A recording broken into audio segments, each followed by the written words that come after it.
Hi guys, welcome back to Trade Manza's weekly series, the stock market recap. As discussed in last week's video, we said that Nifty would be bearish up to levels of 16,800 or 16,900, and Nifty reversed this week exactly from 16,900.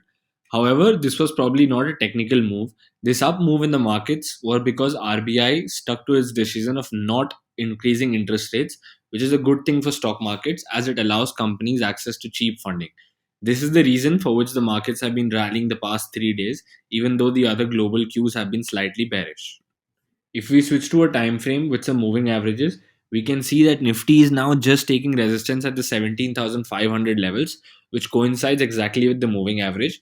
However, both Friday and Thursday's candles have long wicks at the bottom, indicating that there is a lot of buying pressure at the level of 17,400, and there are buyers ready to take the market upwards. If we are to switch to an hourly time frame, we can see that Nifty has finally broken above the moving averages and it is sustaining there as well. Taking a look at the last 3 hours candles shows that Nifty went above the moving average, retraced it, and then gave two bullish moves. However, there is also a good amount of selling pressure at 17,500 levels as the market has reversed from there around 3 to 4 times. Any break above this level would send Nifty to levels of 17,800 for now, which is where it would find resistance, and 17,500 or 17,600 could become immediate support levels for the next few weeks. If we are to look at the option data, even the option data is starting to look slightly bearish. If we look at the levels of 17,200 or 17,300, the number of puts sold are very high as compared to the number of calls, indicating that people are bullish. And 17,400 has almost three times the number of puts sold as the number of calls, indicating it is a very strong support. The level of 17,500 is somewhat of a battle between bulls and bears, as the OI shows that the number of calls and puts sold is very similar, which is why Nifty is taking resistance over there. Moving on to some important stock news of the week, Reliance has announced its first investment in West Asia. The company has said that it is partnering with Abu Dhabi Chemical Derivatives Company. The statement said that the two have agreed to launch Taziz EDC and PVC, which is going to be a chemical production partnership in Abu Dhabi. The new joint venture will construct and operate lots of chemicals which are going to be produced in the Abu Dhabi for the first time. This is the first investment by Reliance in the region. This is in line with their announcement to invest in West Asia after their deal with Saudi Aramco failed. The project is supposed to start up by 2025 and it represents the first production of these chemicals in the UAE ever. In other important news, Rakesh Junjunwala backed Star Health had its IPO listing today. However, due to less amount of subscription for the stock, the IPO was actually listed at a discount of 6%. However, this was not very surprising as this sort of listing was expected because of the bearish market which had been the last few weeks. It was also expected because of the muted response for its IPO and overvaluation concerns. The stock opened at a price of 848 on the BSE, down from the issue price of 900. One of the biggest moves in the market today was given by the multi-bagger stock IEX, which soared 13% today and it's up 21% in the last four sessions. The stock was trading higher for the fourth straight day, having rallied 21% and has hit a 52 high week of 318 on October 19. This is probably because the stock just announced a bonus issue, which was for a ratio of 2 is to 1. That is, for every stock someone held in IEX, they would be getting an additional 2 bonus shares.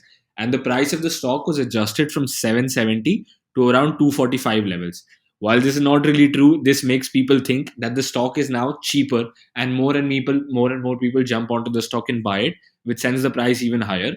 Historical performance has shown so that after a split or after any sort of bonus issue, stocks usually rally because the misconception is that people think that the stock has become cheaper.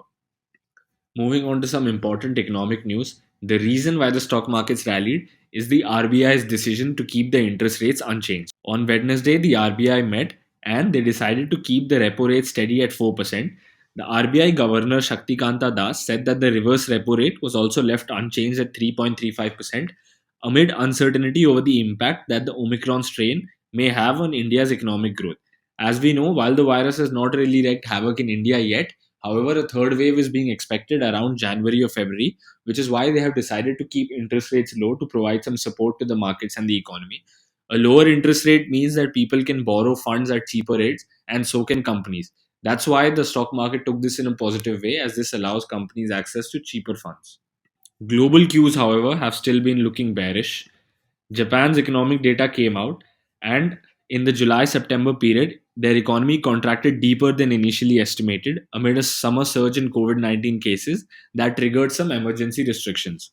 Japan's economy in the July to September period shrank 3.6% on an annualized real basis. Even though most countries have been recovering from COVID and their GDP growth has been positive, Japan's growth was a negative 3.6%, whereas the expectation was to be a negative 2.9%.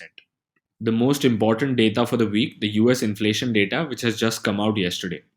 Prices for American consumers are rising at their fastest annual rate since 1982. Can you believe it? This is the highest inflation we've seen in the last 40 years. The consumer price index rose 6.8% in this year in the month of November, according to the latest figures. Petrol prices jumped 6%. However, the monthly pace of rise at 0.8% in November was slightly lower than October's 0.9%. Rising inflation is putting pressure on President Biden's political agenda as he tries to pass on his social spending bill. These kind of things are things which will probably force all of these countries' reserve banks to cut down interest rates soon. While they have postponed it for now and have used Omicron as an excuse because they want the markets to keep going up. Whenever interest rates are increased, this is going to be bad news for the market and a big down move can be expected. So, guys, that's it for our weekly recap. Stay tuned every week for more. Don't forget to subscribe to our channel and turn on notifications as we post interesting videos like this almost every day. Thank you.